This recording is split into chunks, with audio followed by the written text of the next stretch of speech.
भोलेनाथ की जय हो, भोलेनाथ की जय हो, माता पार्वती की जय हो, गणेश भगवान की जय हो, गणेश भगवान की जय हो। शिव तो एक तरह के घूमते फिरते रहने वाले पति थे। लगातार कई कई सालों तक घूमते रहते थे। भोलेनाथ कहीं भी चले जाते भांग धतूर खाकर हमेशा के तरह मतवाला रहते। भोले और माता पार्वती में कभी मिल जुल नहीं हुआ करते। जब वो जाते तो पार्वती का उनके साथ कोई संबंध नहीं रहता और वो काफी अकेलापन महसूस करते रहती। साथ ही शिव की प्रकृति को देखते हुए उन्होंने मानव मूल का नहीं यक्ष स्वारूपी माना जाता है, इसलिए पार्वती उनके बच्चे को जन्म नहीं दे सकती है। तो अपने अकेलेपन और इच्छा के कारण और मातृत्व भाव की वजह से उन्होंने एक शिशु को बनाने और उसमें प्राण फूंकने का फैसला किया। उन्होंने अपनी एक चीज ली, अपने शरीर पर लगे चंदन के लेप को लेकर तेल के साथ मिलाकर एक शिशु का रूप दिया। बस माता पार्वती अपना शरीर से चंदन का लेप उतार कर एक बालक तैयार की और उसमें प्राण डाल दिया। भले ही दूर की लड़के लगे, लेकिन आजकल विज्ञान में भी इस तरह की चर्चा होती है। कुछ साल बाद जब वो लड़का करीब 10 साल का हुआ था, तब शिव अपने गणों के साथ लौटे। पार्वती स्नान कर रही थी और उन्होंने उस छोटे बच्चे से कहा कि बालक के ध्यान रखना कि कोई इस तरफ न आने पाए। लड़के ने कभी शिव को देखा नहीं। जब महादेव आए, लड़के ने उन्हें रोक दिया। शिव दूसरे ही मुंड में थे, रुकने के लिए तैयार नहीं थे, तो उन्होंने अपनी तलवार निकाली और उस बालक का सिर काट दिया। फिर पार्वती के पास आए। जब पार्वती ने उनके हाथ में खून लगी तलवार को देखी तो वह समझ गई कि क्या हुआ। उन्होंने लड़के को सिर काटा हुआ वहां पर देखा तो उनका गुस्सा भड़क गया।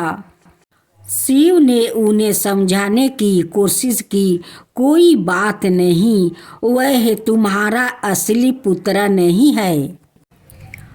आखिरकार तुमने उसे बनाया और मैंने उसे नष्ट कर दिया, इसमें क्या परेशानी है। लेकिन वो सुनने के मूड में नहीं थी।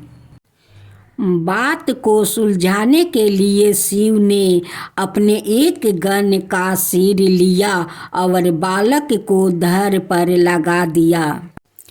गणेश चतुर्थी उस दिन होता है जब उनके सिर को दोबारा लगाया गया था। शिव ने गणों के सरदार का सिर लेकर इसे बालक पर लगाया था, इसलिए बस बोले अब से तुम गणपति हो, तुम गणों के सरदार हो।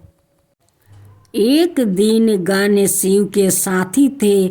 हम नहीं जानते कि वो कहाँ से आए हैं, लेकिन आम तौर पर कहानियों में उन्हें ऐसे प्राणियों के रूप में दिखाया जाता जो इस लोक के नहीं थे।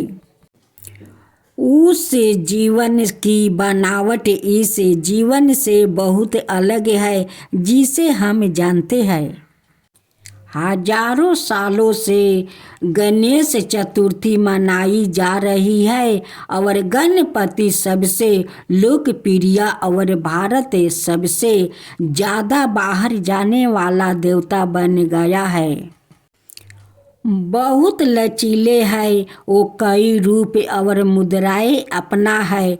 शिक्षक के देवता भी है वो, एक बड़े विद्वान है। गणपति को हमेशा एक किताब और कलम के साथ दिखाया जाता है जो उनकी विदुरता को दर्शाता है। उनकी विदुरता और बुद्धि आम इंसानों की क्षमता से परे थी। आज भारत समेत पूरी दुनिया में गणेश जी को किसी भी शुभ कार्य करने से पहले उनका नमन किया जाता है। आज पूरे भारतवर्ष में कोई भी शुभ काम हो, बिना गणेश जी की पूजा और आराधना के बिना पूरा हो ही नहीं सकता।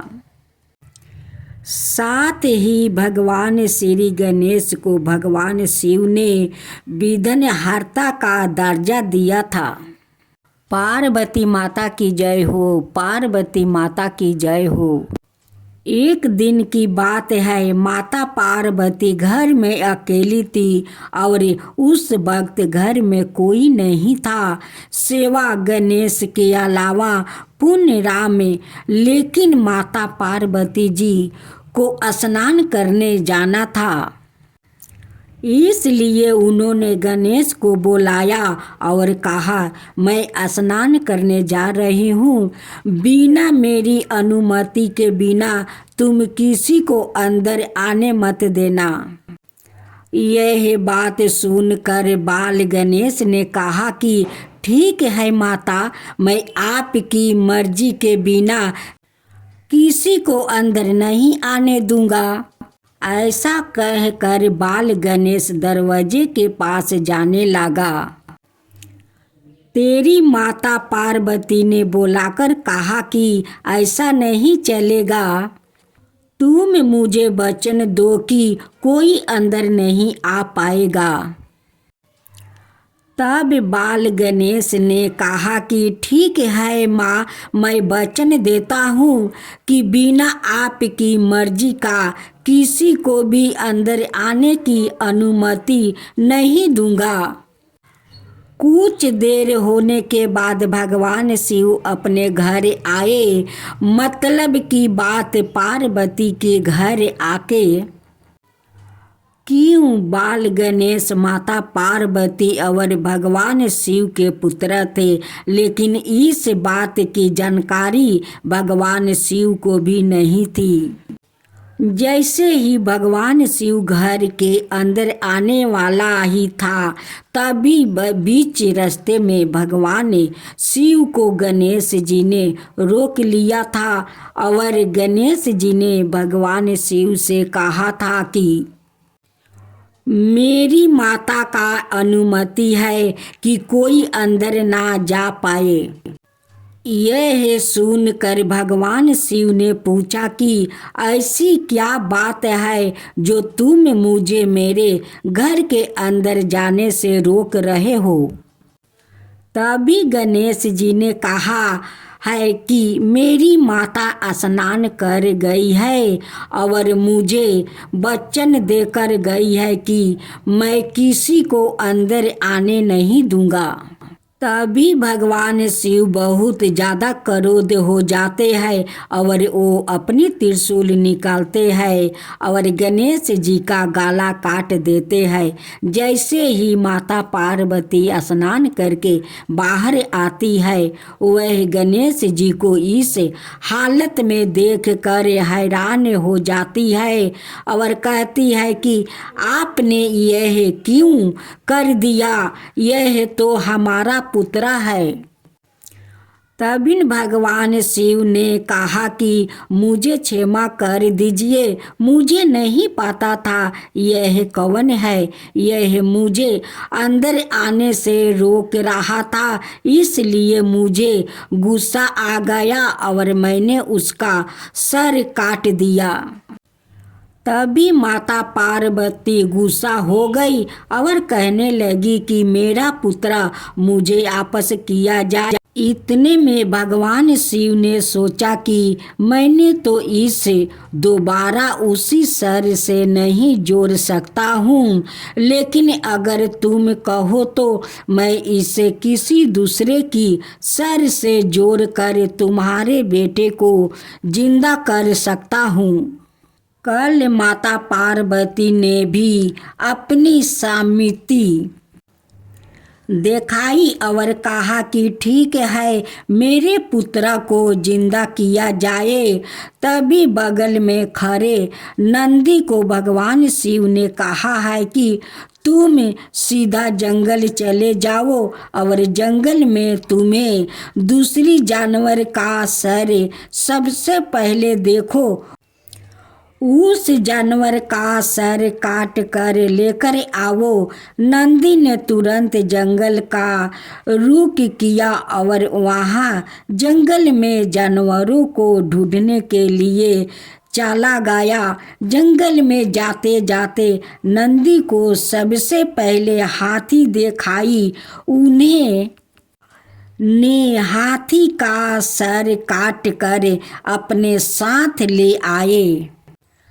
तभी भगवान ने अपने साथी के सर को गणेश के सर पर जोड़कर उसे जिंदा कर दिया।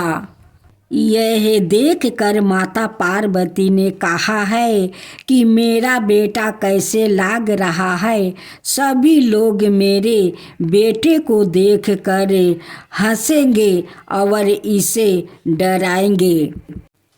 तभी भगवान शिव ने कहा है कि तुम बेहद ही चिंता कर रही हो, मैं इसे जिंदा ही नहीं करूँगा बल्कि जिंदा करके पूरी तरह से वरदान भी दूंगा कि उनकी आने वाली सभी लोग किसी भी शुभ कार्य को करने से पहले भगवान श्री गणेश को याद करना अनिवार्य हो जाएगा। गणेश जी की जय हो, गणेश जी की जय हो, माता पार्वती की जय हो, माता पार्वती की जय हो, भोलेनाथ की जय हो, भोलेनाथ की जय हो।